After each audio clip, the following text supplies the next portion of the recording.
It's the View from the Nosebleeds podcast with your hosts, Jeff Berg and Justin Everett. One of the first childhood memories I have is going to Shea Stadium. It was 86 or 87, so the Mets were really good. And they had this brand to them, this gritty brand. You had Dykstra, they called them Nails. You had Howard Johnson, Keith Hernandez, right? They're known for doing coke in the clubhouse. So the winning run is at second base with 2 out, 3-2 to Mookie Wilson. Little roller up along first, behind the bag. It gets through Buckner. Here comes Knight, and the Mets win it.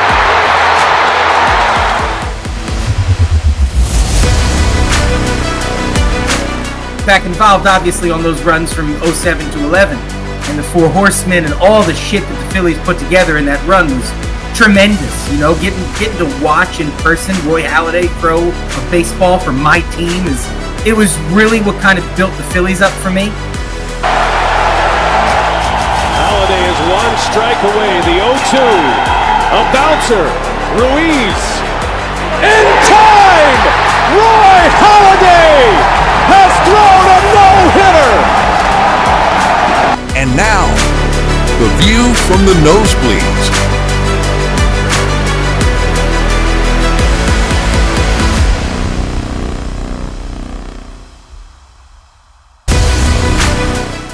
Welcome to A View from the Cheap Seats. We have a name.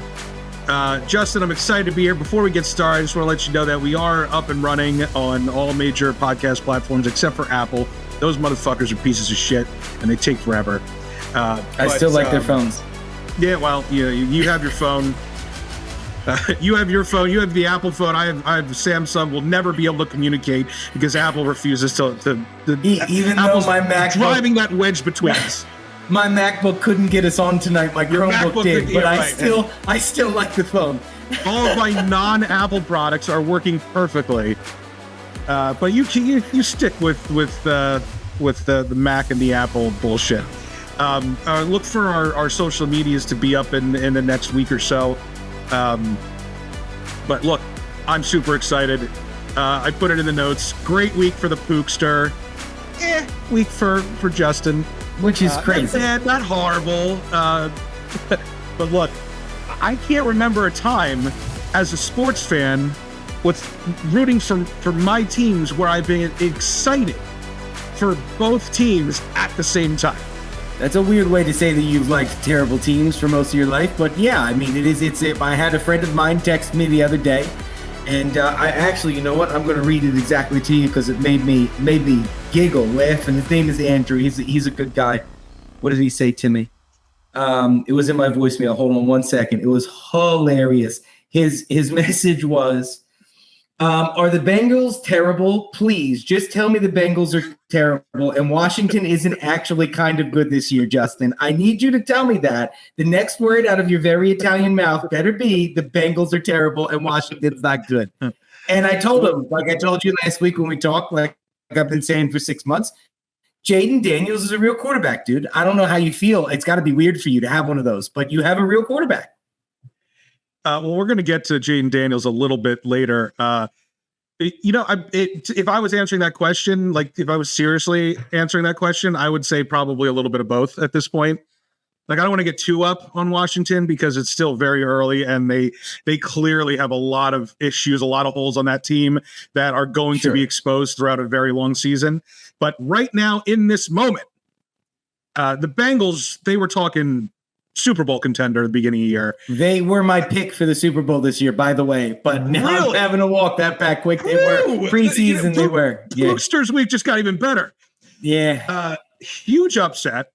No one can deny that. And look, Cincinnati's defense. I mean, you could say it was terrible. It's fine, but their offense played as it was supposed to. T. Higgins coming back. Jamar Chase looked like a dominant receiver once again. Joe Burrow made every throw he needed to. Anybody Jayden Daniels talking about was just a little bit better, man. Just a little bit better as a youngster. Ooh, boy. Yeah. And then on the other hand, we have the Eagles who pulled out a win. And look, I hate giving the Eagles credit, but it took a lot of guts because they did. To me, it looked like that they did not play well in any phase of the game, except for maybe defense. I think there's an argument to be made that they played good defense. And I have in the notes here, for a team that's been down so long and been so terrible for so long, the kind of win that we saw in week 3, they played above their expectation. Sure. Whereas the Eagles, when a team, if Washington would have lost this game, a lot of fans mostly would have said, well, this is a moral victory, right? They played well enough to win. They just didn't pull it out. When they turn that corner, these are games that they're going to win in the future, right? Sure. Some people believe in a moral victory. Some people don't. What is the opposite of a moral victory? Because the Eagles won, but it didn't really feel like they won. It's more evidence that you should have fired your head coach, dude. That's what it is. It's more evidence that you should have fired your head coach. It's Nick Sirianni. I mean, again, look at the sideline when Nick Sirianni's taking charge and everybody's disorganized. Nobody knows where the fuck to be. Nobody knows what's coming next. There is a problem with that head coach and not just the quarterback. I think he's got an issue with that team. And unfortunately for us Eagles fans, we don't fire coaches in the middle of the year. We could lose 11 of the next 12 games, and he will end the season as the Eagles head coach. They'll finally move on from him. We'll go again. And before we get into this territory of you're just a coach factory and you just run through them, I don't disagree, but I think Helen Keller could tell you this guy's not a good one. So listen, it sucks. We have to do it again, but we have to do it again. Nick Sirianni's just terrible. That was another example of the talent of this team outwilling their idiot coach. That's Jalen Hurts. I texted you. I told you every moment that I get to where I'm like, oh God, Jalen Hurts might not be a $250 million quarterback. Like, this game's really concerning me. For the last 5 minutes of the game, he plays like the second best quarterback in the league.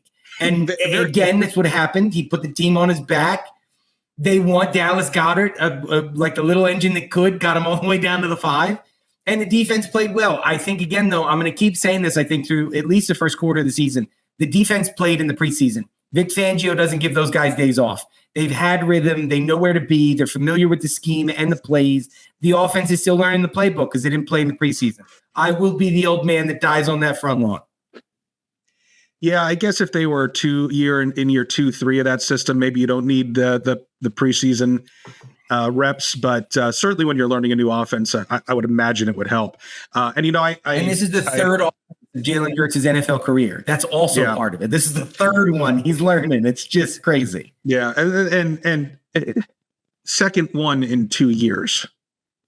Yeah, that's tough. Went through that a lot in Washington. Before we go any further, did you know I really had a struggle whether I was going to put up the blue and orange or the burgundy and gold lights. And I don't really have any new Commanders paraphernalia, so I had to go with the retro. That's okay. You went right. Long team. You went right. Because we'll get to baseball in the second segment. I want to ask you because, and we talked about this a little bit. You hire someone like Kellen Moore, who had head coaching interviews, and some would argue maybe if he stayed in Dallas for another year or two, would probably be a head coach already. You bring him in to redesign your offense and build it around Jalen Hurts and the talent that they have, and then you look on the sideline during these fourth down calls, and Sirianni's in Hurts's ear. Now, I'm not a head coach, obviously. I'm not qualified to coach a football team, but it seems to me if you're bringing in this high-profile offensive coordinator, get the fuck out of his way. Let him. He should be the one talking to Hurts on those big plays. Sirianni absolutely makes the call whether to go for it or not on those fourth downs, but it should be Kellen Moore in Hurts's ear talking about what he wants him to do. Agree? Yeah, well, without question. I mean, this is for us educated Eagles fans, the ones that actually are football watchers and not just bandwagon Eagles fans. There is no question. When they hired Kellen Moore, we all got excited. We all said, okay, Nick might be staying, but they're giving the offense to someone capable like Shane Steichen had it a couple of years before. And then Nick Sirianni came out a couple of days later with his first press conference after the hiring and made it very clear This wasn't going to be Kellen Moore's offense. This was going to be a mesh of Kellen Moore's offense and Nick Sirianni's offense and some things that Brian Johnson might have done before and some things that Shane Steichen might have done before and an amalgamation of the best ideas. And I said at that very moment, and I've been saying every time someone's asked me, he should have been fired after that press conference. He is the problem. He believes that he's some offensive dynamo and he can't handle the moment. He's also, I don't know what this is, man. I love athletes like Bryce Harper who are like passionate, loud, like, get breaks his thumb in the playoffs and is yelling, fuck you at the pitcher that threw it at him. I like that about a player. When it's a coach, I don't like it. And Sirianni's like rah, yell at the Chiefs fans and all that other bullshit he does. Sometimes it's cool in the moment. And as a fan of that team, it's easy to get behind it. But it's like one of those things where like you get upset with somebody, yell at him, and you're driving home and you're like, man, I probably shouldn't have fucking said that way. I don't like it when it's the coach. And that's who he is. And the adult in this room is the quarterback who's 25 years old and has been given too much to handle his whole fucking life. Nick Sirianni's a problem. Kellen Moore should make the play. I think Kellen Moore should have control of whether or not they go for it. If you're giving him the reins of the momentum of that offense, he should be the guy that knows if they're in the position to go convert that fourth down. I don't think Sirianni should have anything to do with any of it. Well, I mean, I disagree there because as the head coach, you have to do something. But it should be Sirianni saying, hey, Kellen, what do you have for this situation? Do you have a play for us? Are you confident? And Kellen should be yes or no. And if it's yes, let's go. You rally your guys and get this yard. But whereas last year, even as much as they struggled at times, if they were fourth and 2, 4th and 1, it was a guaranteed first down. Yeah. Last week, it looked like the play calls that they made, that the fake push was maybe the worst call. Now, if it worked, we'd probably be saying, "Oh, that was cool," but it just seemed like a really, really a call that lacked confidence. Well, and this is a crux of a point that a lot of Eagles fans just don't want to acknowledge is Jalen Hurts is not the same athlete he was 2 years ago. He's just not. The wear and tear they put on him, he carries it, and you can see it. He's not as explosive. He's not as strong. And the guy dealt with a knee injury for 11 weeks last year. Do we think he was squatting 600 pounds while he had a knee injury? No, man. Like, you lose muscle mass over time, and it's clearly affected him. That's why they need to develop an offense with a short to intermediate passing game that gets him in a rhythm. And if the big play comes, the big play comes. They scheme opposite, though. Nick Sirianni is a big play guy and a big play stopper. He wants a defense that's focused on stopping big plays, and he doesn't care about getting shredded by Derek Carr at 85% efficiency. And he wants to look for every single big play on offense. The first 2 reads are streaks down either side of the field just to see if some guy beat his mark. And it's just such an elementary, basic, dumb offense. And when Kellen Moore gets involved, we have plays like that Dallas Goedert play, a double crosser that opens up your best receiver on the field, which was a tremendously run and executed and called play. Yes. That's Kellen Moore, and he needs to be in control of those plays, bro. Nick Sirianni shouldn't be. That play won the game. And last week we talked about Bryce Harper being the best free agent Philadelphia in any sport, best free agent signing of any sport. I would also argue that even if it's just for this year and Philadelphia ends up and makes a deep run to the playoffs, it's because of Saquon Barkley. If he stays healthy, that might be one of the best signings ever, man. He single-handedly won 2 games from now.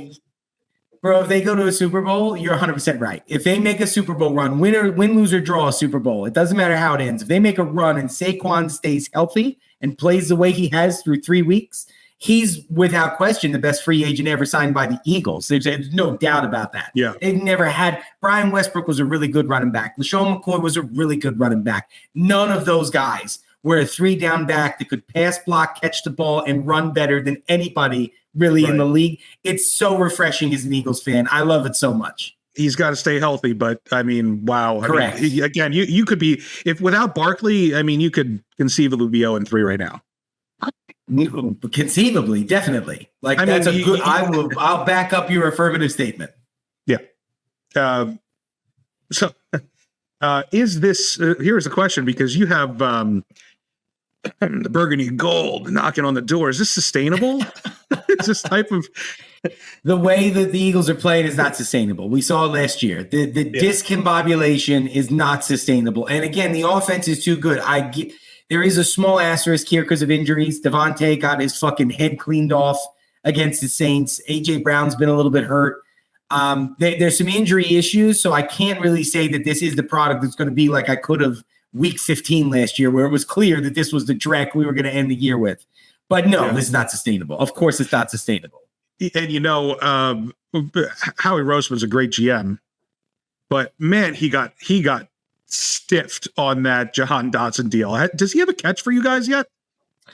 I don't believe so, but that's not his worst signing of this offseason. His worst move this offseason was Bryce Huff, who got paid $60 million to come to Philadelphia and only played 18 snaps and was sat down on the bench in the first half that game on Sunday. So it's Howie doesn't miss often, but when he misses, it's usually bad.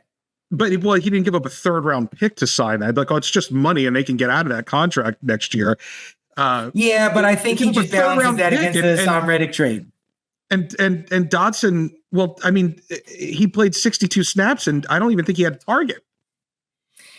This is Dotson. You know this. Dotson is not a down the field receiver. He's not an over the middle receiver.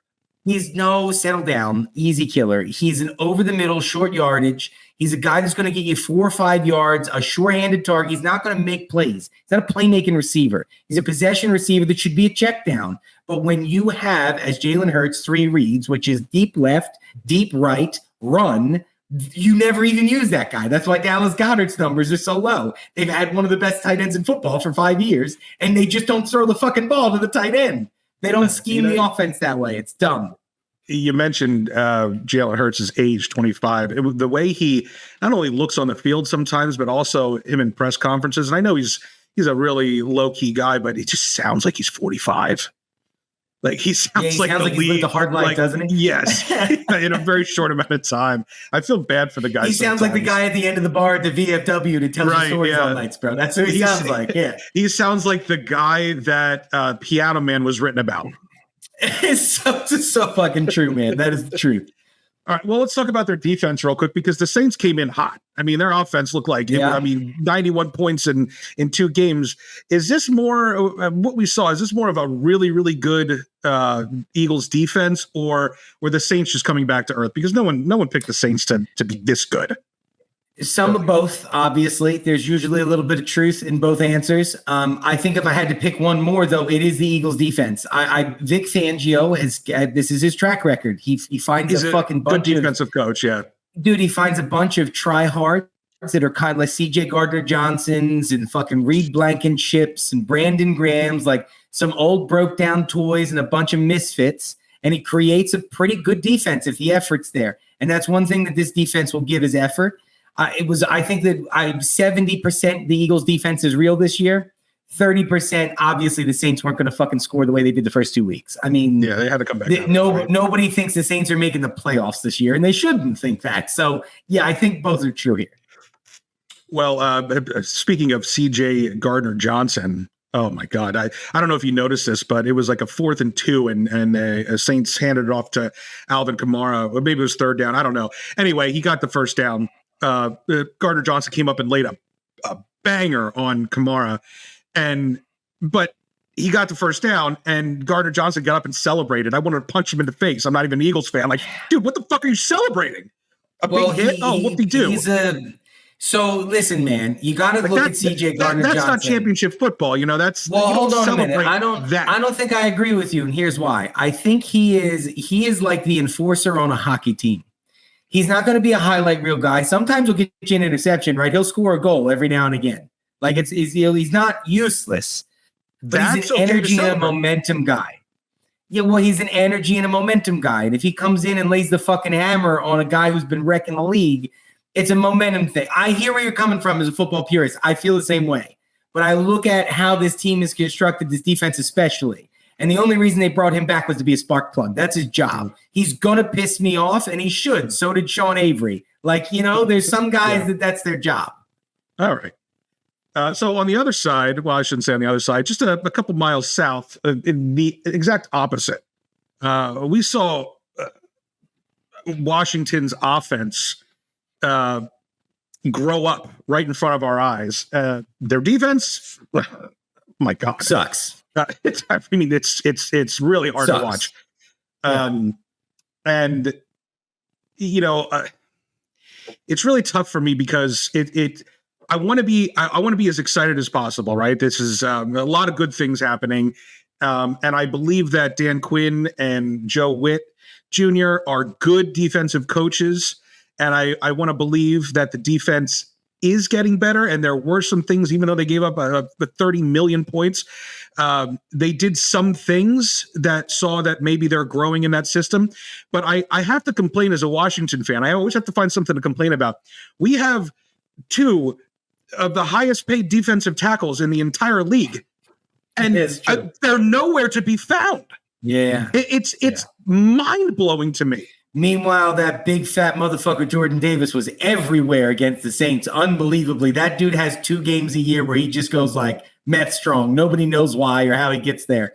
I will tell you this. So a couple things. Yeah, the defense is not great, but you do have some good players. I think there's some youth on that side of the ball that, again, if effort's there and you've got a good defensive coordinator, you're not going to light the world on fire. You're not going to go get $100 million contract to become the greatest at your position, but they're going to put you in good positions to succeed. I think coaches like Dan Quinn are like that. Offensively, you wrote some egregious shit in our notes, but I'm willing to meet you in the middle of the Washington and Eagles fandom that we're going to split on this point. You said that Jayden Daniels had, and I quote, one of the 5 best throws you've ever seen, which is fucking nuts. Lifetime. But let me give you a little bit, okay? What I will say is Jayden Daniels had the best game, one of the 10 best games I've ever seen a rookie play in any position ever, and I'd probably push him closer to 5 than I would to 10. It was an unbelievable performance. I'm a fan of the kid. I think he's going to be a good player. I liked what I saw coming out of college. I thought he was better than Caleb Williams and more ready now, which is why I thought it was bad he went to Washington, because you don't want to squander him early. But he is finding ways to be effective. And again, when you've got a little bit of spark like that guy, man, some athleticism, a fucking monster arm, he makes great plays. His spiral's beautiful. I think I told Andrew, and he's going to watch this, and I'm sorry again to disappoint you. There is a real quarterback a couple miles south now, and thankfully the Giants are going to suck forever, and Dakota just got $60 million. But Jayden Daniels is going to be a player in this league for a long time. Let me go through that throw, because this was a big boy throw. It was, no doubt. And you have to, the rest of my notes here is, and I don't know if you agree or disagree, but that Brett Favre throw in the Minnesota playoff game, last second from 40 yards, it was a laser to the back of the end zone. The dude's 40 fucking years old. I mean, that might be the best throw I've ever seen in my life. That might be the best throw in the history of football. Wait one second, right there before you threaded a needle from 40 yards away. You're right. But the Ben Roethlisberger pass in the Super Bowl to Santonio Holmes in the back corner was a far better pass than that one, and that's not even on your list, Jeffrey. That's why I have issues with this list. It's not an official list, okay? I didn't go through all of the highlights. I just, as I'm watching it, I'm like, holy shit, that's a top 5 throw. It has to be. I'll give you this much right now. It's the best pass of this season so far, and it's going to be hard to beat it. There's no question. It's going to be, there's no doubt about that, because the commentary afterwards from the players, right? I don't know if you stayed up late and watched the Scott Van Pelt interview with Terry McLaurin, but they went to Cliff Kingsbury and said, Cliff, let Jayden throw the ball to me back of the end zone. I'll catch it. Right. That's shit that we did in backyard football, right? That's shit that they did 20 years ago. To have an offensive coordinator so early on trust his players and then call the play and trust a rookie QB in his 3rd start to stand in the pocket knowing he is going to take a gigantic hit. That was a big boy hit. If that was Tom Brady, they would have thrown a flag. It was a clean hit. It was a great hit. It fucking got me excited because he stood in and he couldn't follow through and he dropped it in the bucket in the only spot. Perfect pass. It was unbelievable. Unbelievable. Perfect and that's pass. not me saying this as a Washington fan. That is me as a football fan. It was a big boy throw, taking a big boy hit. And everything that I said about Cliff Kingsbury early on about me being disappointed in how basic the offensive was, I take it back. Forget it all. It's all gone now. All forgiven this week. We never met next week when they come back down to earth and Arizona destroys them. But look, I can see the plan now. I can see that, okay, they were easing him in. And you talk about those easy, intermediate, short rhythm throws that they should be calling for Jalen Hurts or any quarterback for that matter. It doesn't matter how long they've been in this league. Those, getting that's what they've been doing. That's what they've been setting up for the first 2 weeks. And they let him loose in week 3. Partly because he was ready and partly because they had to, because Cincinnati was going to score on every single possession. And the stat that gets me excited the most, even though they didn't score a touchdown last week, they have not punted in 2 weeks. Yeah, that's pretty dope, man. You've got a quarterback who has the ability to sustain and carry drives and make plays, man. Like, this is what you dream about. And I have to tell you, it's in no matter what you do. If you sell shit for a living, you go start in a new company, they don't hand you a $10 million account. They have to build your confidence up some. It's about getting some swagger underneath your feet and knowing that you know what to do in the moment and then giving the opportunity for the moment. See, it's shockingly going right in Washington right now. That's mind-blowing to me. It's why I have to disappoint all my friends and let them know, maybe we have a team that we have to actually, because the Cowboys are never real. We all know maybe they'll win the division, but they're going to get their fucking teeth kicked in the next week in the playoffs every time. Washington could be a team because they now have a dynamic player in a position at quarterback that can be a difference maker. And that is what changes franchises, man. Doesn't matter how many Terry McLaurins or fucking edge rushers or middle linebackers or corners you get. If you get that quarterback right, you have a chance to win every single year. Yeah. If this was 2 or 3 years ago under the old ownership, they would have already ruined this kid. Without a question. And Ron Rivera, listen, I understand the struggle, the cancer, all that. Big ups, big prayers. Hope everything goes right in your life for everything that you need. Great coach. But man, was it time. There's a certain time where a guy's voice stops making any difference in the players. And that time had come and gone for a while.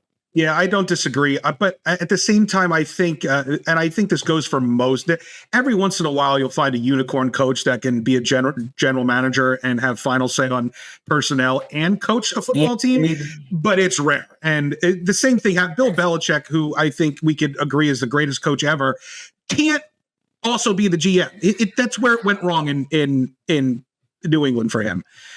Which is Brady part of why he's not stayed. the best coach ever. Well, part of why he's not the best coach ever. He just can't. You have to compartmentalize the two things. Big Red passed him up already. Tom Brady won without him, and Bill Belichick hasn't won double digits since Tom left. Tom Brady was the engine of that vehicle. But if somebody was making personnel decisions for him, and he could focus on coaching, and that person was a better talent evaluator than Bill Belichick, one could argue that it's possible he could have won double-digit games and made playoff runs and things like that.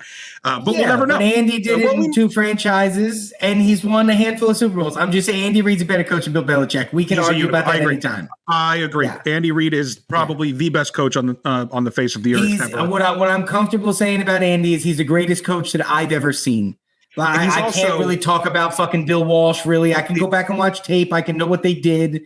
But Andy Reid is the best coach of my lifetime, and there's no close second. Bill Walsh was innovative. He changed the game, right? His place in history is unquestionable. Andy Reid, he's great for so many reasons, but one of them is that he adapts and he changes based on the needs of the team and the talent he has, right? When they lost Tyreek Hill and they couldn't take the top off of he built an offense around checkdowns. Right, and he coached Patrick Mahomes to play that. And a 7th round Isaiah Pacheco that they won a Super Bowl with. Yes, because he's one of the greatest offensive offensive minds that has ever lived. Absolutely. And the best of my lifetime.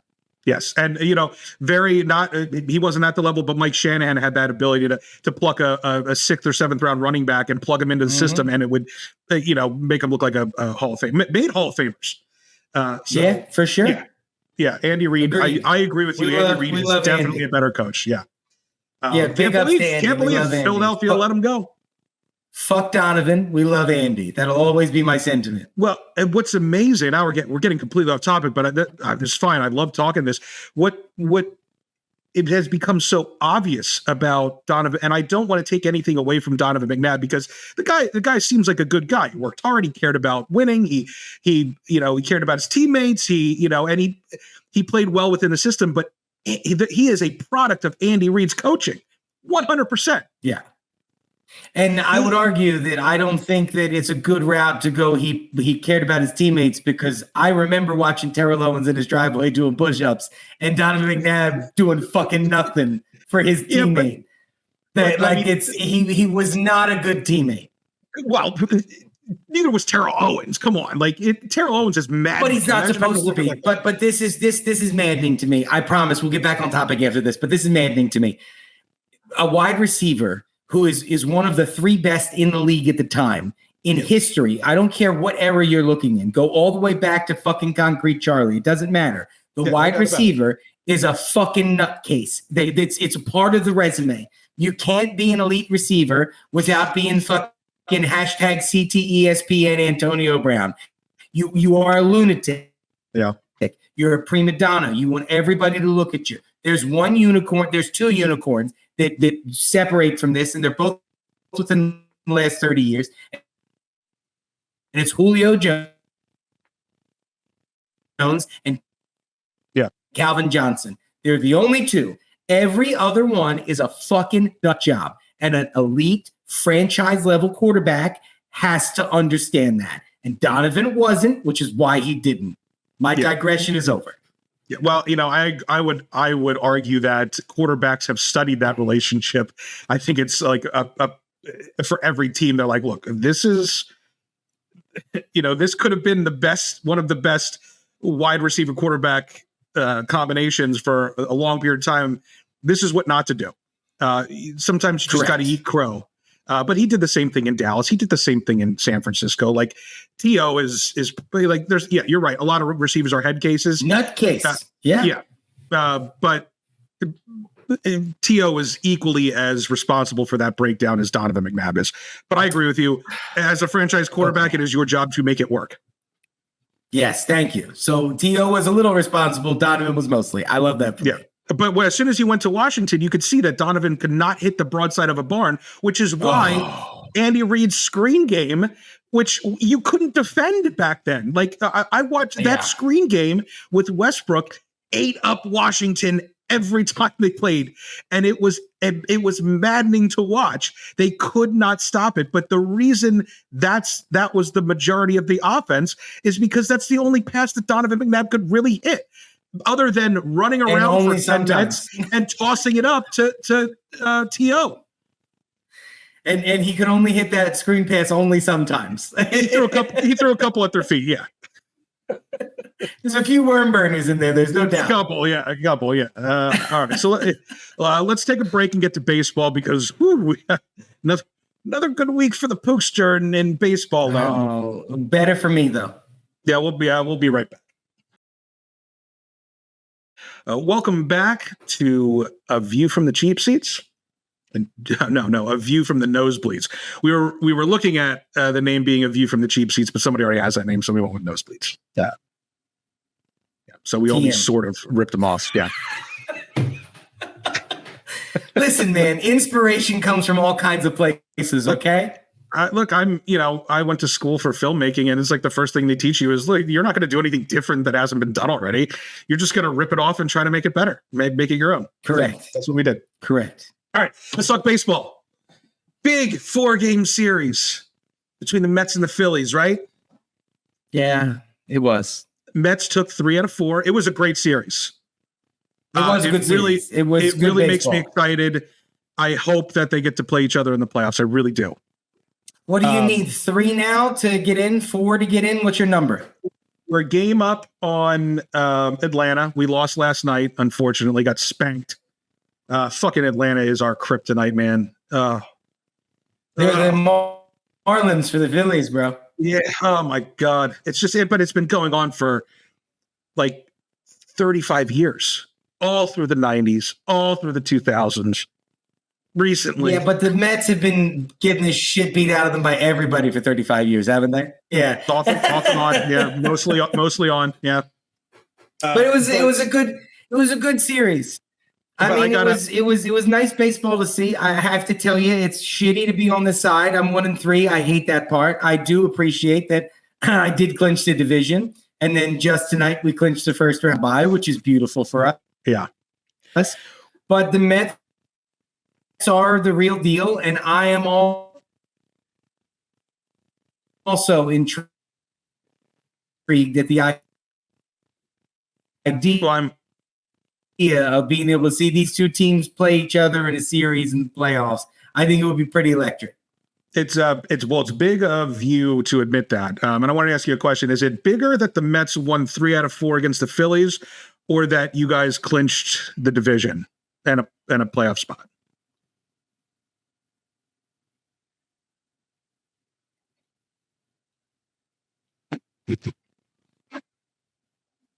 I don't know what happened there. I lost your audio. There we go. Can you hear me now? Yeah. The division's irrelevant. We went to the World Series in the NLCS as a wild card team. I don't care about the division. I'm much more pissed I lost 3 to the Mets. Yeah, well, I mean, I'm surprised we agree on this, but that's a good point. I just think it's a bigger deal that we showed that we can compete with one of the team with one, fighting for the best record and clinch first round bye. So, well, that was certainly more impressive than what the Phillies did to limp into the division and then grab the first round bye. A Mets team who's literally fighting for a spot, one of the last spots of the playoffs, beating the best team in baseball right now, 3 out of 4 in the last week of the season. That was far more impressive. I can admit that out loud. It pissed me off. So game 1, Mets scored 10 runs, but the Phils, I mean, made it a game the whole way. I was sweating the entire time. Game 2, you guys spanked us. Game 3, we came back and spanked you.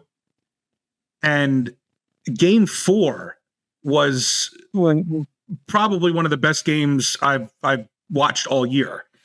Wheeler pitched a great game and lost 2-1. But there was great defense, great pitching. And for Mendoza to bring Diaz, coming off of missing an entire year with a blown out knee, to pitch, 2 innings, get a 6-out save was gutsy because he's been great at times. He's shown his own old self, but he's had streaks of yeah. I mean that was awesome series. It was the first playoff game this year between the Mets and the Phillies, and it was a great way to end it because I was disappointed already, and I was like, if they're going to lose, I at least hope it's a game. I don't want to see another 10-6 final. I want to see a game. And it's Zach Wheeler. So you're like, you're going to get at least a good outing, hopefully for 7 innings. And it's you have an ace on your staff, and he gives you like 8 tremendous innings, and the offense just fucking forgot to show up for work that day, man. Well, and it took our entire staff because we had Tyler McGill going, so it was a complete mismatch. Like everybody picked the Phils to win that game. I also want to point out that you sent me a text message early on in the 3rd game. It's like Schwarbomb, right, with a cute little gif, cute little gif. How did that work out for you?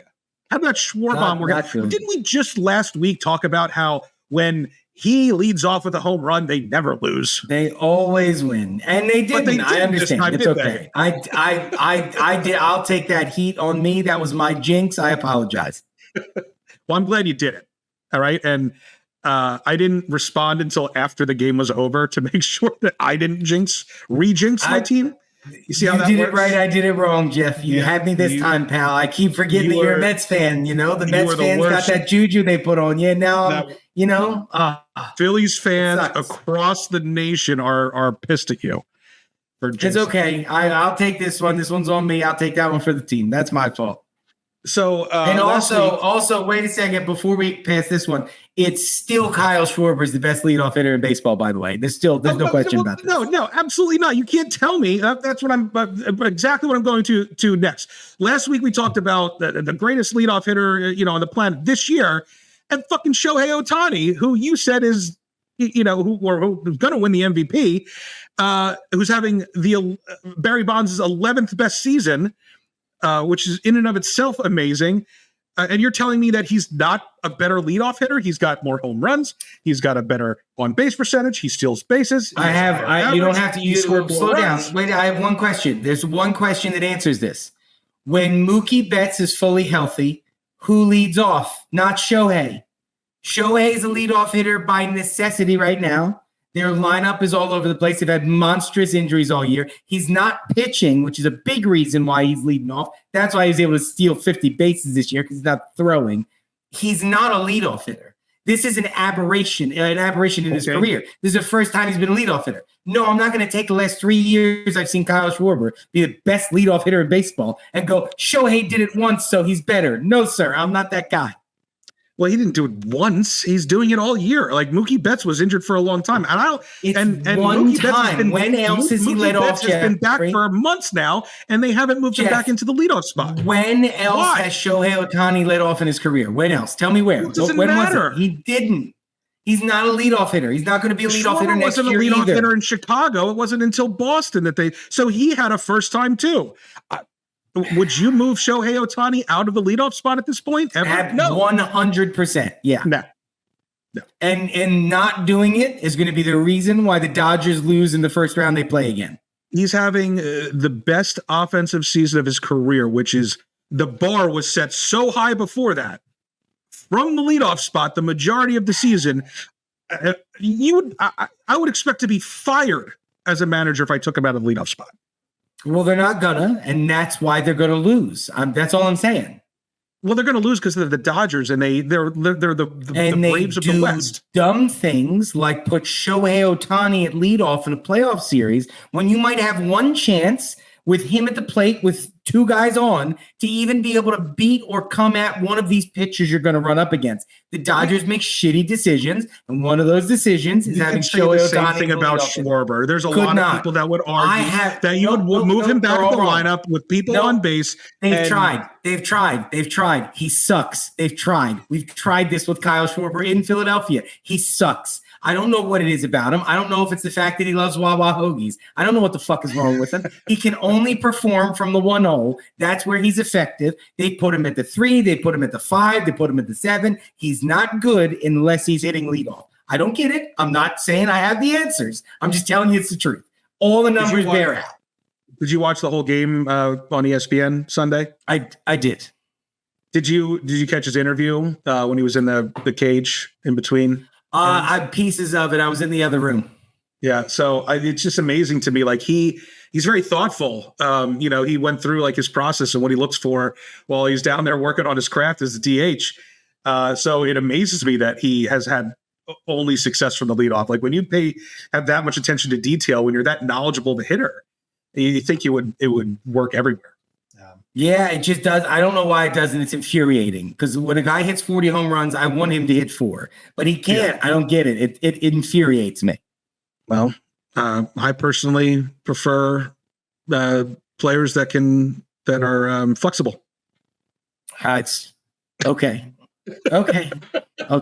Speaking of flexible, how upset are you? How upset are you that there's another Acuna in the fucking division? It's irrelevant to me. I don't need the Acunas. You can have them all.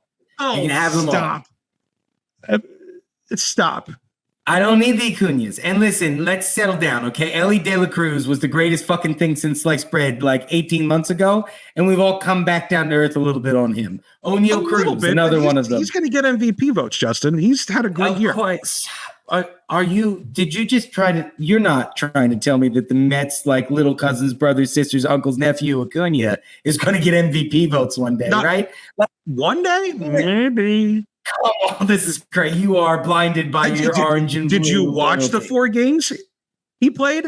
Dude, Dude, do you understand that Alec Boehm and Bryson Stott are two young players on this team that I've had to keep reminding myself are young players every time something good happens? Do you know that I have a young man that I work with named Noah who thinks Bryson Stott is the second coming of Chase Utley? And I have to consistently remind him that he's just too young to remember how good Chase Utley was. It's easy to overreact to a couple of good games, Jeffrey. You can have it. He looks great. Another Acuna. I bet you he's out of the league in 2 years. Oh, stop. Stop. Not with that type of pedigree, man. I said what I pedigree. Come on. What pedigree? Ronald Let's Acuna's write this pedigree down. of What do you want to bet on that? I don't know. I don't know if I'm going to be alive in 2 years, but we need to put a bet on this right now. You think he's out of the league in 2 years? What pedigree, fucking Jeffrey? Crazy. What pedigree are you talking about? Ronald Acuna has won an MVP. He had one of the greatest offensive seasons last year. He's quit on his team 3 years in a row. He's quit on his team 3 years in a row since they won a World Series. What are you talking about? He quit. He quits. That's why he gets hurt. He quits. He puts himself in bad positions and he gets hurt because he quits. He's not quitting. Spencer Strider went down. Ronald Acuna's attitude went bad. All of a sudden, Ronald Acuna's out for the season. He's got a shit attitude. There is no pedigree. He's an elite athlete, and maybe that's in the blood. I don't fucking know. We've seen this dude for like 17 games this year. Settle down. We'll see what happens. He's not going to be out of the league in 2 years. I can tell you that. I'll tell you what. I'll bet you that he's out of the league before he's going to get MVP votes. I'm saying Ellie De La Cruz. Yes, everybody hyped him up his rookie year. This year, he's having a very good year, and he's going to get MVP votes. He didn't come back down to earth that much. He's having a great season. What? Ellie De La Cruz is going to get MVP votes this year? The guy who leads the league at his position in errors? What? Well, yes. He's going to get. No way. He's having a great offensive season, dude. No, and for the errors, he makes up with plays that nobody else can get to. So yes, there's a give and take there. I'm not saying he's fucking Ozzie Smith. I'm saying that he's having a great season at the plate, and he's dynamic in the field. He's not getting MVP votes. Yeah, he is. He's Trey Turner, bro. He's Trey Turner. Trey Turner's not getting MVP votes, and he shouldn't get them. He's a good shortstop, but he's not an MVP. Trey Turner hasn't played enough games to get MVP votes, but there's seasons that Trey Turner has had that warrant MVP votes. Not this year. He leads the league in errors. I don't think that's. Maybe it should be, but I don't think that's enough to not consider somebody for an MVP.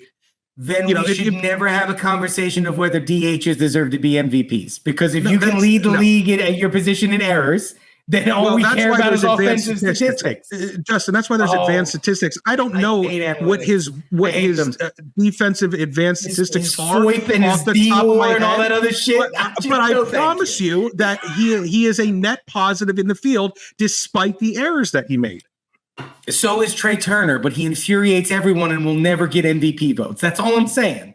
Trey Turner missed like 100 games this year and hit 20 home runs. It's an impressive season. What do the crazies say? Fuck your feelings. It's not about your feelings here. I understand that you get infuriated by the errors, but that doesn't mean that he's not a net positive. Dude, I don't think Ellie De La Cruz gets MVP votes, and if he does, those people should have their votes revoked. That's ridiculous. That's crazy. I think that Francisco Lindor should win only on twice. The blower and let him know you think that Francisco Lindor should win twice, and I hate the Mets. Fuck the Mets, as we've cleared up before. Francisco Lindor should win twice before Ellie De La Cruz gets a single vote. Said what I said. Ellie De La Cruz. I'm not going to disagree with that. Unfortunately, I have to put you in a position. There's going to be 5 or 6 players. There's going to be 5 or 6 players that get MVP votes, and Ellie De La Cruz is going to be one of them. Mark my words. So dumb. We'll see. We're going to find out in a few weeks. Yeah, it's so dumb. I hate it. Yeah. Well, look, if the Phillies and Mets gets in the playoffs, if they're in the playoffs and they end up playing each other, I think we have to go to a game. Yes, agreed. And I think we'll have to sit in the nosebleeds, no pun intended, because I don't know what. Oh, of course, for sure. I don't know what a playoff ticket costs because I've never had to buy one. We didn't either for a very long time. I will definitely. I'm hopeful at least that I'm lucky enough with my company to attend one with a couple of my customers. Once we get there, let's make sure that we've got a series, and we will absolutely have to make it to a game. And I'll even do this for you. I would, because it's not far, I would attend in Citi Field if that were our only option. Well, yeah, I would say we should try to do both if possible. If financially reasonable, which is a big if, and we could get to one at each stadium. Have you been to Citi Field? Yeah. Okay, once. So, I can't even remember what year. Pre-COVID. I know that for sure. That's my marker. You know what I mean? Yeah. Pre-COVID is post-COVID. That's it's like before Beastie and AD. It's so true, dude. Before the happening and after the happening.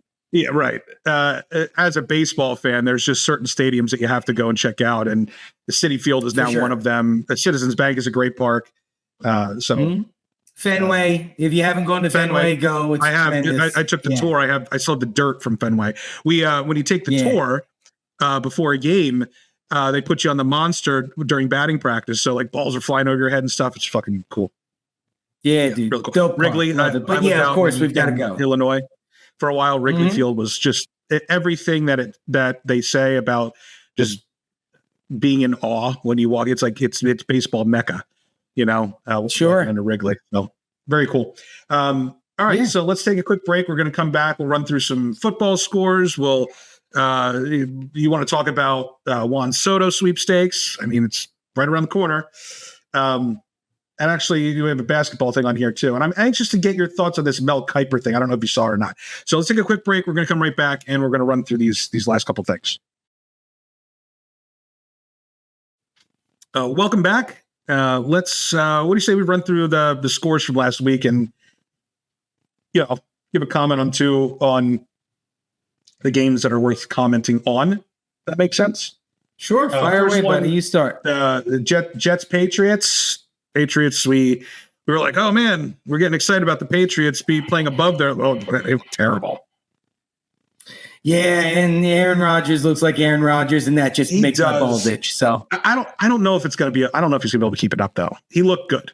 I can't argue. Yeah, I hope not. I can't handle the New York Jets being a relevant team. Yeah. I can't handle it. And Aaron Rodgers is such a prick too. Like I can't. It's not just the Jets. It's him with the Jets too. Yeah, it's Jerry Jones and the Dallas Cowboys. It's not just the team; it's the guy. I agree 100%. Yeah, but there's nothing more beautiful than when Aaron Rodgers is backpedaling and he flicks his wrist and the ball goes 75 fucking yards in the air. Yeah, I don't know who he does those ayahuasca retreats talking to, but those fucking Pleiadians or whatever got that arm jacked, bro. Yeah, yes, even at 40 something. Giants pull off a win at the Browns. Both those teams suck. The Browns are terrible, but I don't know. I think the Giants are like there's a playoff team a couple years ago with a worse roster. Malik Neighbors is the real deal. Oh, they got a real receiver, bro. There's no question there. He is the real deal. I can't believe they let Barkley go. He's definitely better than that one that they let the Chiefs take. Kadarius Toney. What the fuck was that guy's name that they drafted like 19th overall or some shit a couple years? Yeah, that was a whiff ago. That's now on the fucking street. Malik Neighbors is a. He's a monster. He's good, and he's going to keep getting better. Like he gets better and better. Like you could visually see him getting better and better every week. So yeah, every time around the same time when we're finishing, Justin's computer dies or something. He's got to do it from his car or his phone. I'm sorry. Now he's driving and podcasting at the same time. Very dangerous. Don't try this at home. Omar, don't say that. Police could be listening, sir. The police do. Yeah, the police definitely listen to our show. Okay, so where were we at? Well, we were Bears Colts. I mean, it's too early to say that Caleb Williams is a bust, but wasn't good. He's struggling, man. And look again when you get drafted to a dumpster fire organization that clearly doesn't have to get together. The branch manager of our Delaware branch is a big Bears fan, and he hates the ownership, hates the coaches that they hire. Says all the time until the owners are like forced legally to sell the team, they're always going to suck. Bears fans, I feel bad for, man. Yeah, well, hey, look, I do and I don't. I know what it's like to have bad ownership, and a team that hates quarterbacks. Yeah, it's familiar territory for you. And again, for Bears fans, I get it. And I feel bad for some of these kids, man, because Caleb Williams obviously has some tools there. But if you're not able to maximize them, man, you get stuck. Again, it seems like so far, Jayden Daniel's got a good thing around him. And look, if you want to keep Eberflus as the head coach, fine, but you need to go hire a stud offensive coordinator and say, he's yours. I'm not going to get in the way.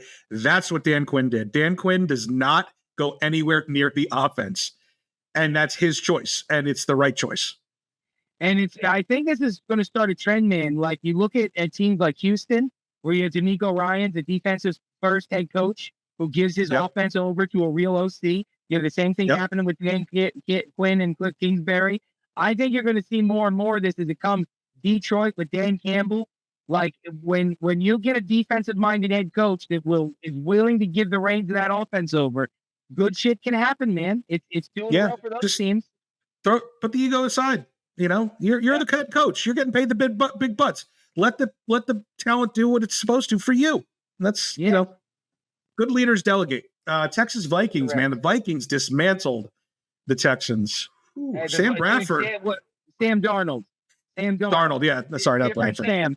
Jetson's bad of a player, but a different Sam. Look, every Sam's the same. Come on. Jeff, I don't understand this team, bro. I mean, I understand Justin Jefferson is the best receiver in the league. I don't think anybody can really debate that. Jamar Chase is great. CeeDee Lamb is great. A.J. Brown is great. Justin Jefferson's a different guy. Yeah, he's wild. To make Sam Darnold look that good, and there's obviously way more going on there. Minnesota could be a sneaky good team this year. Yeah. And the Texans are good. They look good the first 2 weeks. The Vikings might be like one of the most complete teams out there right now. And they're young, you know. CJ Stroud's going to go through some learning curves. It's going to be up. It's going to be down. And again, when you have a defensive head coach, you're going to run into struggles. You're going to run into scale situations. I like Houston in the long run, but like any other team, they're going to have a little bit of a layoff after what they did last. Nobody expected what happened last year, you know? Yeah. Chargers, Steelers, I don't know. You know, the Steelers are an interesting team. They're fun to watch. They're interesting. I don't know if fun to watch is the right word, but they always seem to catch the team that they're playing at a moment that's really inconvenient for them, and they end up pulling out a win. Not because it's not that they're playing poorly or they're getting lucky. They're playing solid football. Justin Fields clearly has enough talent to win in this league. And with better coaching, you're seeing, what he's capable of. But like the Chargers, I bet the Chargers this week. I got my ass handed to me because Herbert, re-injures that ankle. And I think up until then, the Chargers were looking like they were going to win that game. So Steelers 3-0. Yeah, I mean, Justin Herbert's another one, man. There's so much possibility. There's so much potential. He looks like he could be such a fucking great player in this league. And whether it's injuries or dumb coaches, I feel bad for him. And the Steelers are one of the look, Mike Tomlin's going to be one of the winningest coaches of all time. Yeah, and it is amazing how often it seems that they got lucky. It really is. Yeah. That's the thing. Like, I feel bad calling it luck because they're well coached. They're disciplined.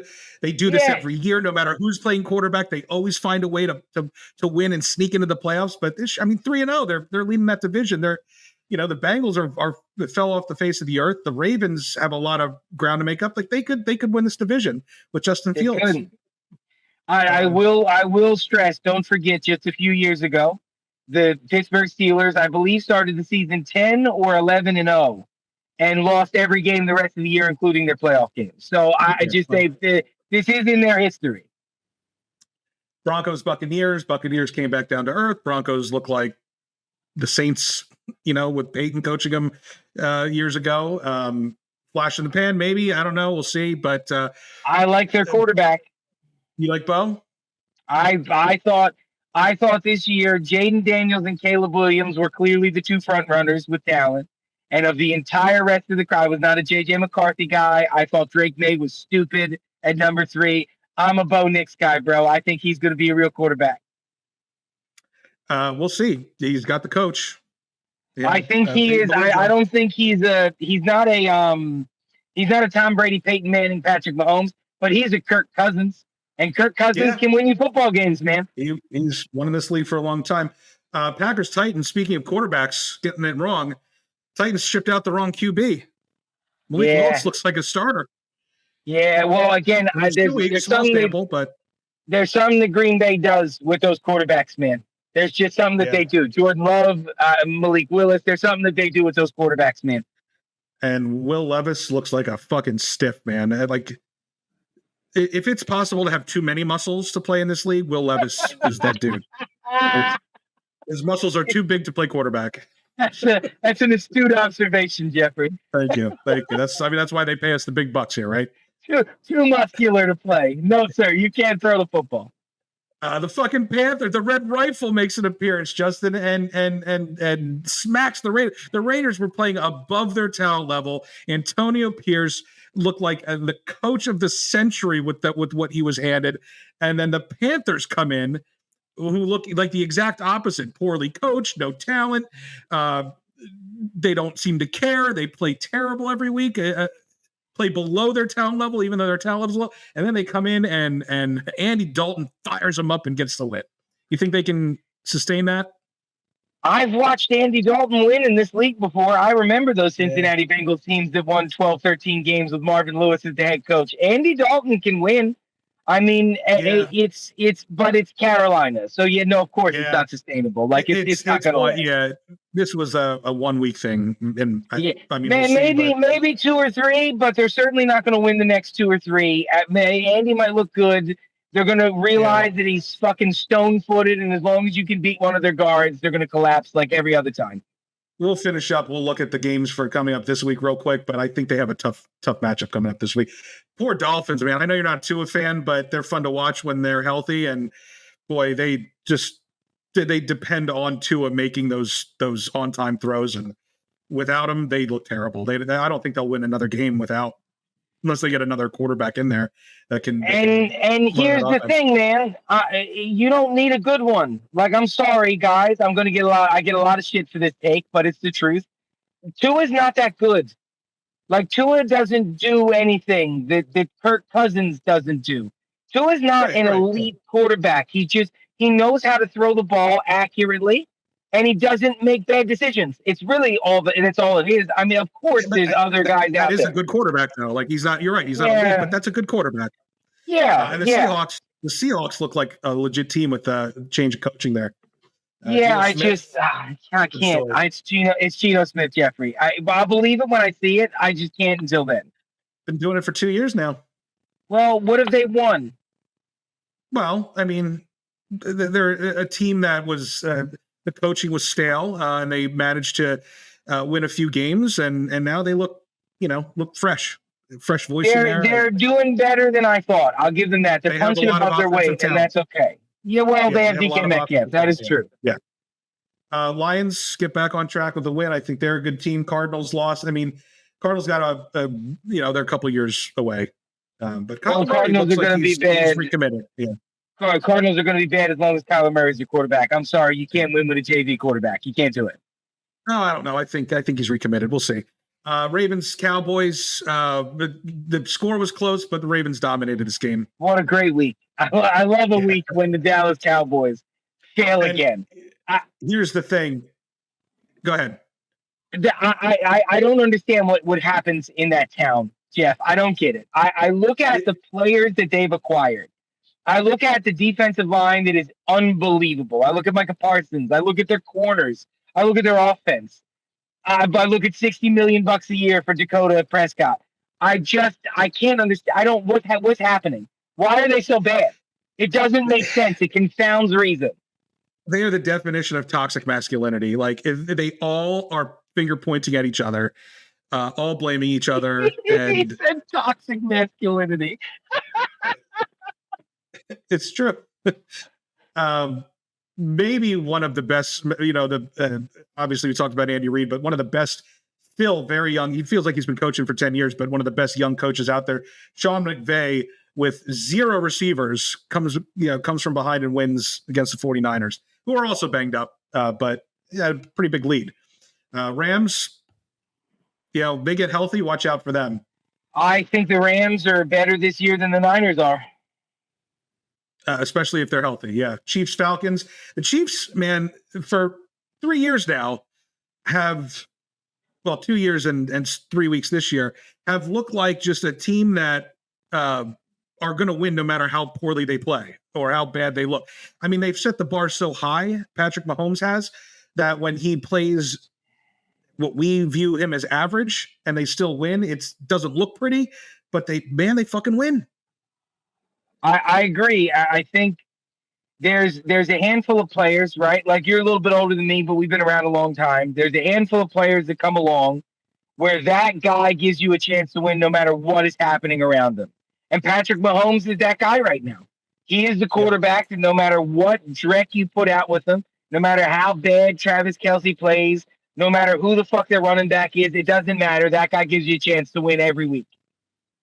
I think that could be a problem though with Kelce, man. He's looking old. He's looking his age.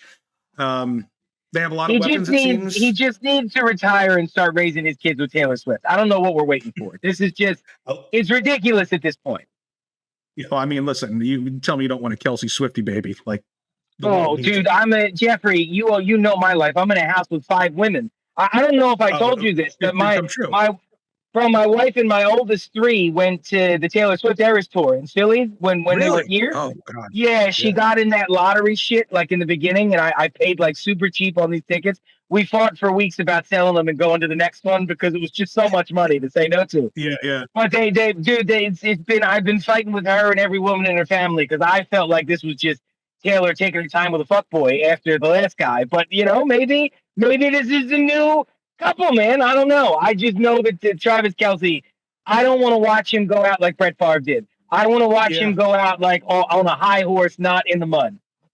And it's funny if they ever did have a kid, that kid would start playing professional football at like 11 years old and have the most beautiful angel voice while catching footballs from Patrick Mahomes.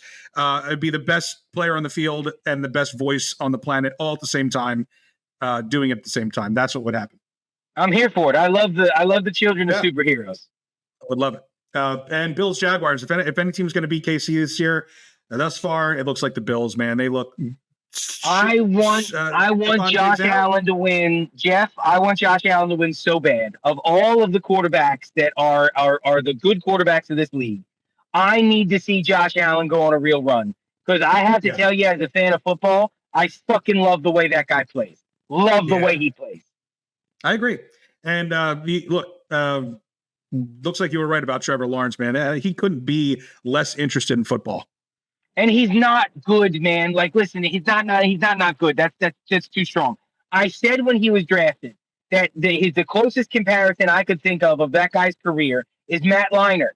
Matt Leinart was drafted to be a franchise quarterback. He burned out. He couldn't do it. He came in as a backup, won a couple of games, had a playoff run or two. He was a decent quarterback. People remember his name. But that's who Trevor Lawrence has always been. Yeah. One good season out of every 7. Yeah, and it's not. You can't blame his coach. You can't blame his coach, man. Look at what Doug Peterson did with Carson Wentz. You can't blame his coach. Yeah. And he's had a couple coaches now. It's been kind of the same result. So I mean, at one point, we can't hold Urban against him. Urban Meyer was a dumpster fire. That wasn't his fault. that wasn't his fault. No, you're right. I mean, the one before that. Now Peterson, like. The guy before that, I forget who it was, but got into the playoffs with Gardner Minshew, right? What was his name? The Eagles wanted to hire him, Gus something, or I can't remember his name. But yeah, I mean, I've been, dude. I got some, Aaron gave me so much shit because he thought Trevor Lawrence was the second coming. I knew from college that he didn't have it. I knew from watching him in college he didn't have it. Well, look, I'm not gonna argue with it. So far, it looks like you're right. And it's been a while now. It's about 7 years, 6 years. Too long. Yeah. Well, let's switch gears here a little bit. Talk to me about Juan Soto. You wanted to put this on the list. I hate to break this to you. I think he's going to sign with the Yankees. You seem to no way. I'm pretty positive he's going to sign with the Mets, and he's going to undo your franchise. And I feel bad for you. Why do you think he's going to undo our franchise? All right, so objectively, right, just as a Mets fan, forget the numbers, forget the statistics, just who we know Juan Soto, the guy, to be. right? Like you're a Mets fan. You don't want that guy in your clubhouse. No, nobody does. He's a distraction if he's anything, and he's probably going to cost you $700 million. And I know that you got the money, and money's bullshit in baseball. None of it really matters. It's just luxury tax thresholds, and they'll fucking defer and move shit around. They'll work it out. I know that. But I believe that this is going to be another swing for the fences by your billionaire owner, and I don't think it's going to work out. I don't think whatever team wins the Juan Soto sweepstakes will ever win anything. Listen, I think that you're just worried that he's going to be in, you're going to have to face him a bunch of times for the next 12 years. Like the guy not is even a little bit. Years not even a little bit. I hope so. Jeff, we have to think about this pragmatically. Jeff, pragmatically, there's like 4 teams that can afford him. And like one of them we have to count out. It's not the Dodgers. They just spent $1 billion on 2 Japanese players. They're not going to spend $700 million on Juan Soto. So it's really the Yankees, the Mets, and the Phillies. And I want nothing to do with them. I hope he signs with the Mets. I'm fine with that. The Angels have spent money in the past too. I think they'll be in the sweepstakes. I'll tell you what, if the Angels go sign Juan Soto for $700 million, if the Angels do that, we might be able to trade for Mike Trout, and I'll take him as a platoon center fielder in Philadelphia. I'm in. I think Boston might be in on Juan Soto.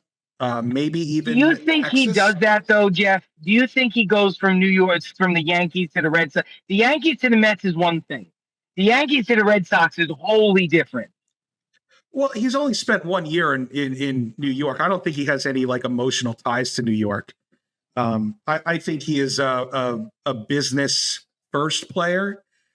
Whereas someone like you think David it's the Wright, money, right? Probably could have made more money going elsewhere than signing with the cheap ass Wilpons. He chose to stay in New York because he loved playing in New York. I don't think Juan Soto loves playing in New York compared to anywhere else. I think he loves baseball. I think he could play anywhere. He's proven he's had one of his best years in New York, so he can play in a big market.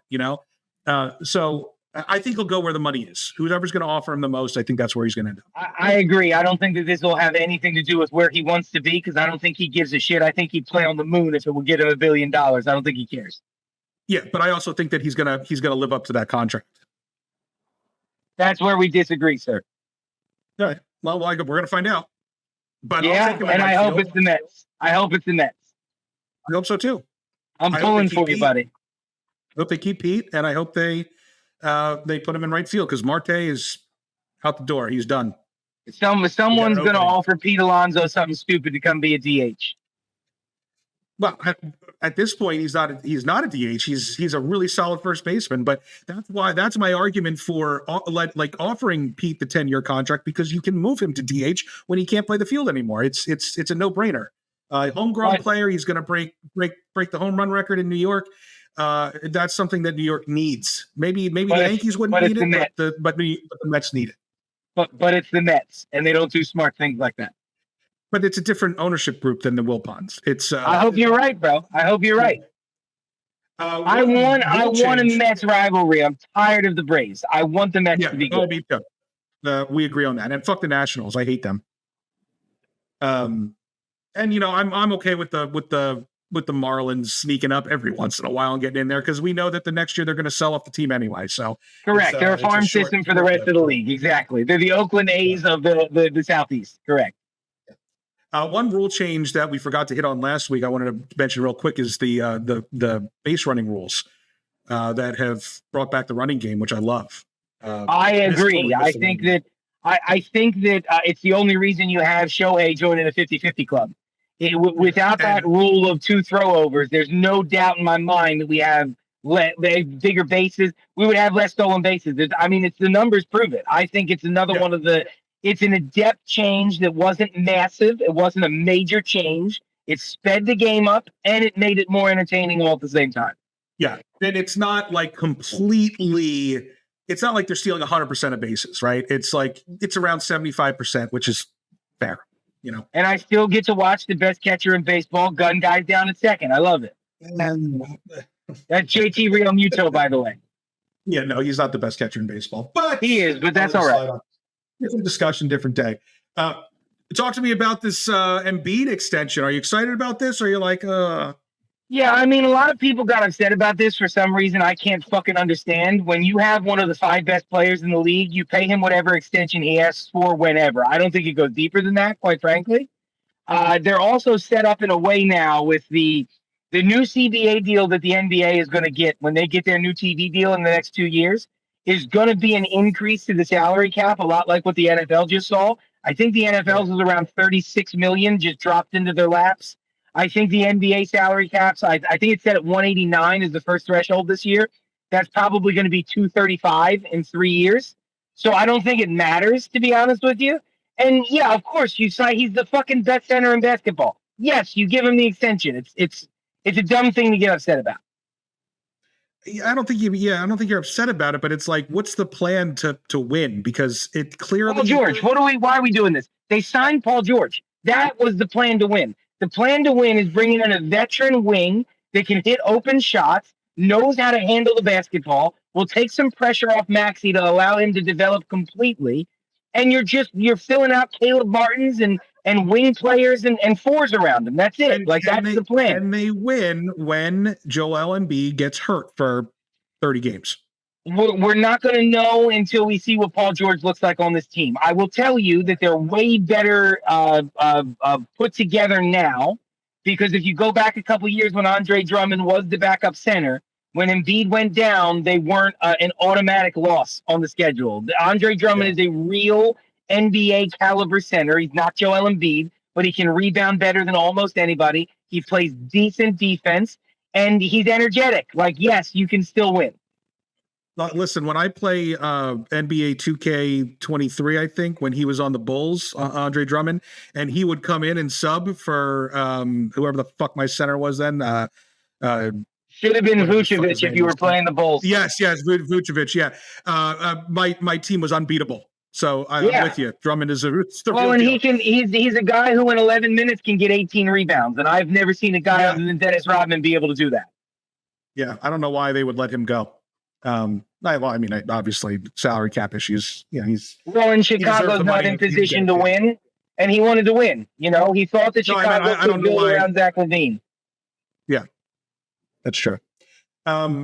So this Mel Kiper thing, did you hear this? Did you hear what he talked about? So Mel Kiper, for those of you listening that maybe don't follow sports as closely as we do, was all over the sports talk shows on ESPN talking about how the cover two, essentially the Tampa 2 defense that Tony Dungy made famous in Tampa Bay, where it's two safeties that play off the line of scrimmage, like far back, like center field they call it.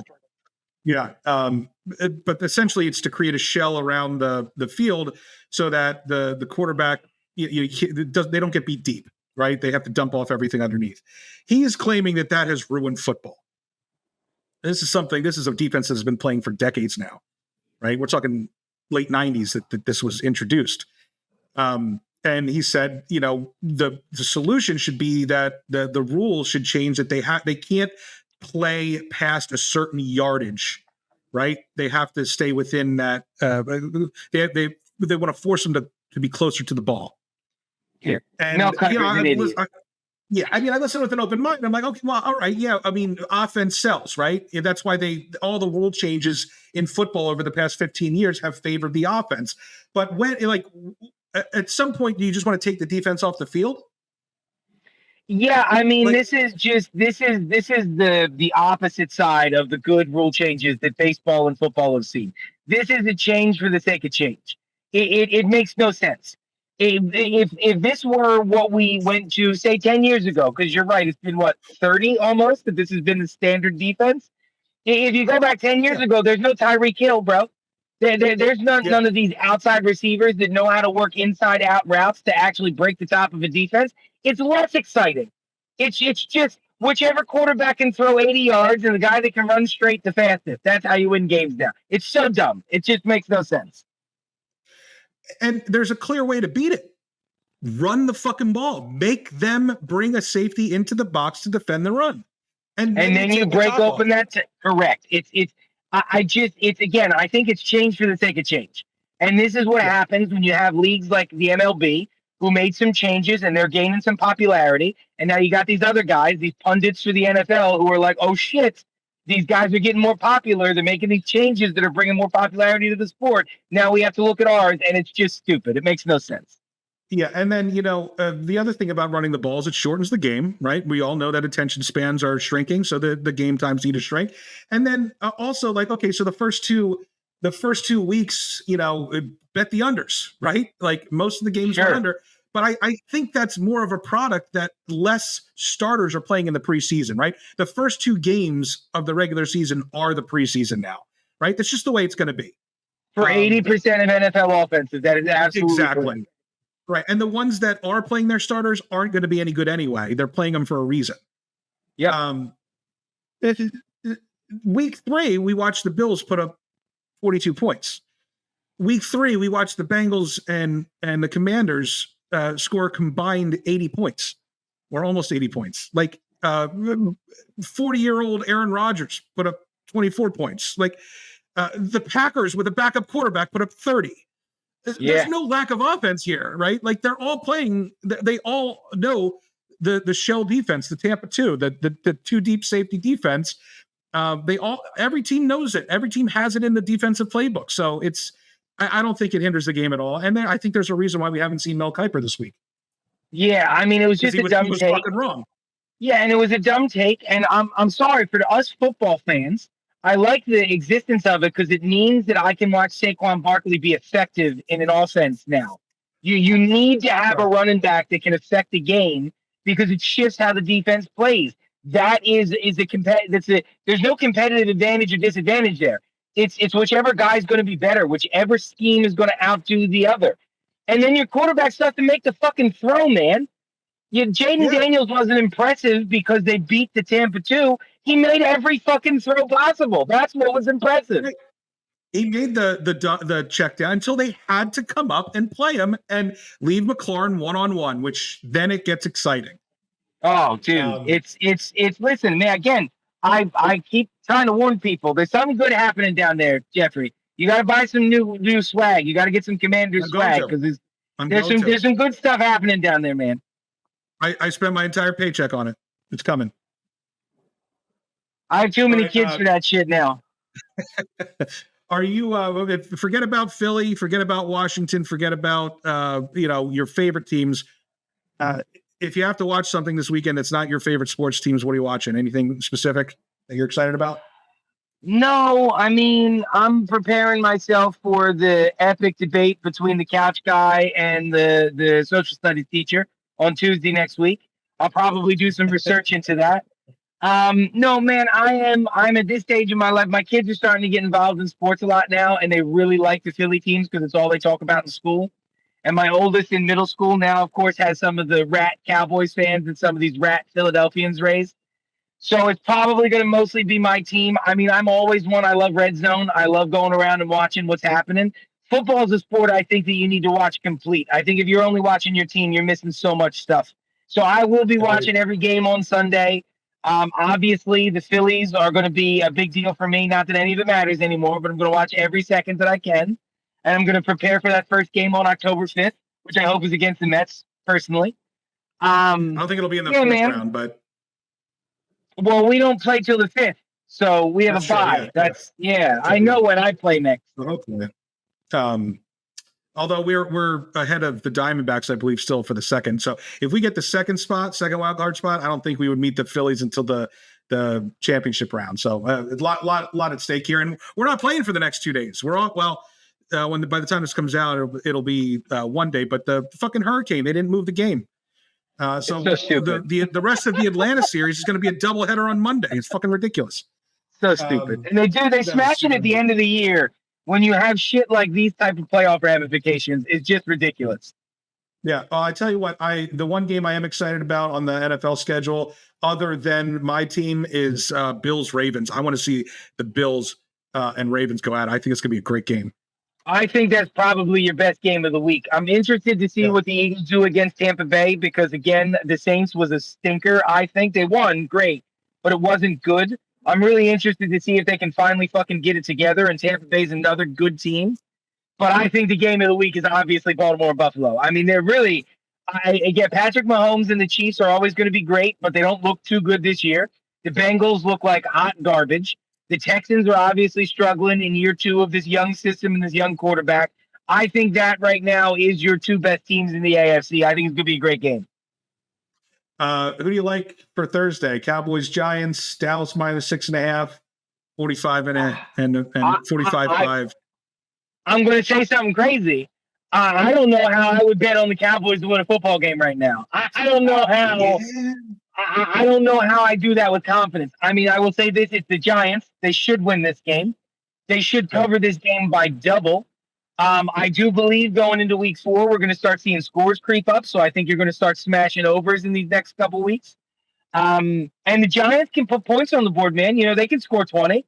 It's can the Cowboys score 24? And I don't know. Like, I can't buy into that team. I maybe stay away from it. If you're going to bet, is what I'd say. Maybe hit the over and nothing else. But you got 2 teams. One is an obvious dumpster fire, and the other one looks like they're collapsing from the inside. It's a terrible game.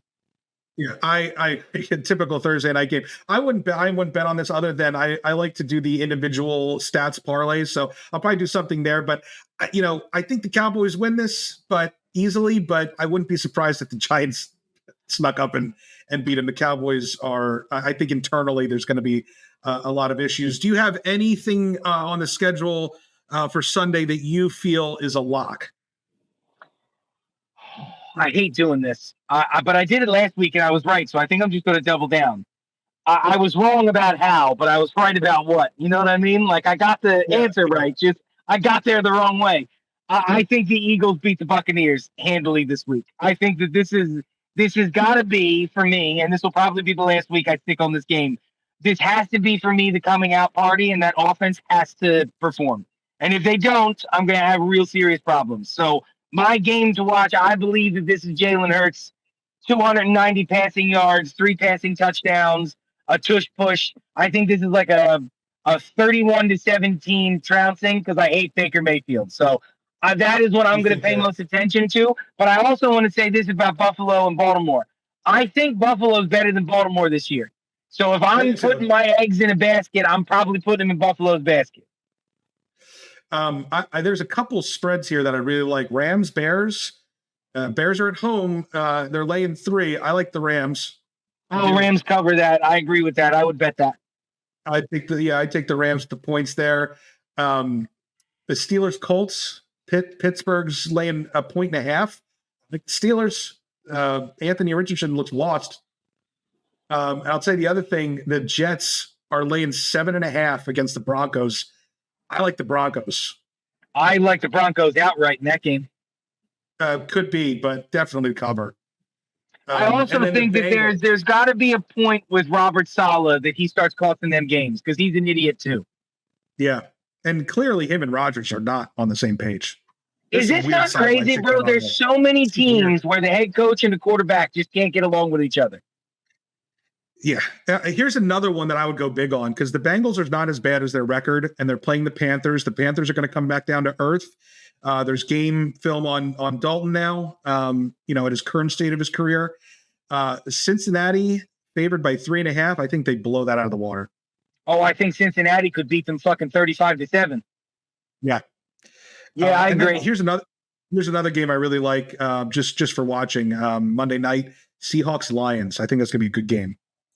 Yeah, I love those types of teams playing each other. They're gritty, they're fundamental, they're taught the right way to do things. They're not going to necessarily flash you to death, but they do shit right. And I love watching football games that are done right. Because the other Monday night game is Titans Dolphins. No one's gonna fucking watch Who gives a fuck about that game? Nobody cares about that game. You got too much muscles and no muscle.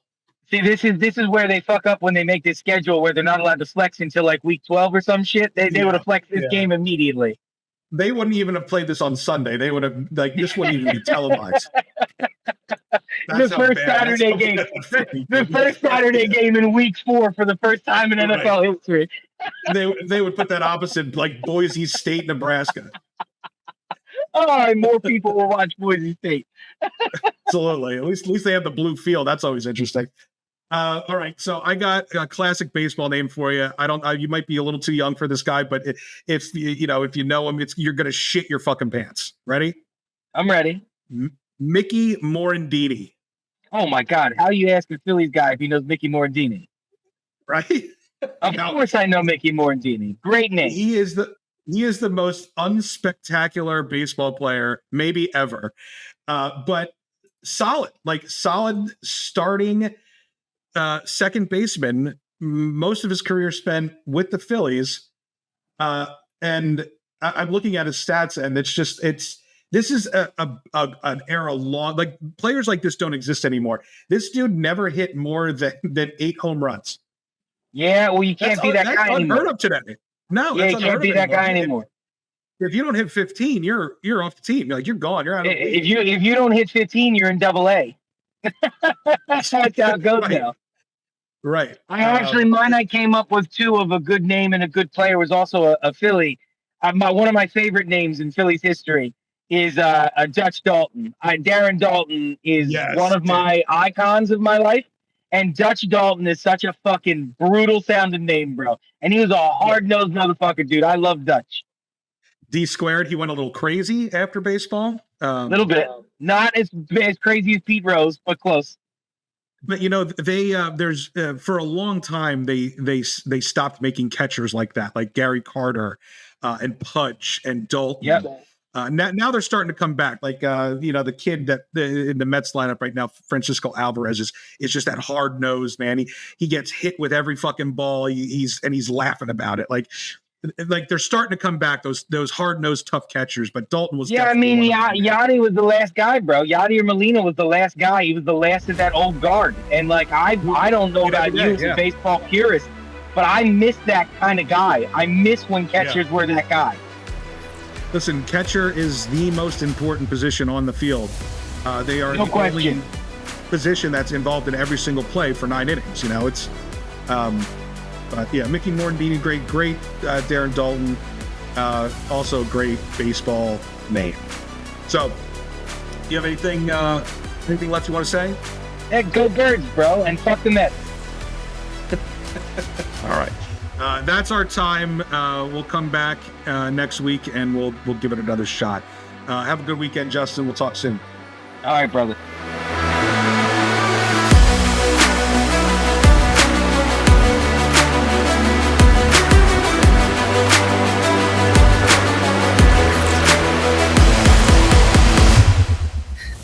Are you drinking a beer? Because it looks like you're drinking a glass of piss. Green tea. I just thought it would be fucking weird to pick up a half-gallon bottle the whole time. I got you. I was going to comment that it looks like you're drinking a glass of piss in your condo in Boca Raton for some reason. I don't know if it's like the way that the color of the walls look on screen, but it just looks like you're in a condo in Florida. It's also the 2007 Chromebook with its fucking lighting and integrated camera that has me looking like this on short too. All right. You need a break, or you want to go right into it? A View from the Nosebleeds is brought to you by White Horse Studios. Any unauthorized distribution will result in a punch to your stupid face.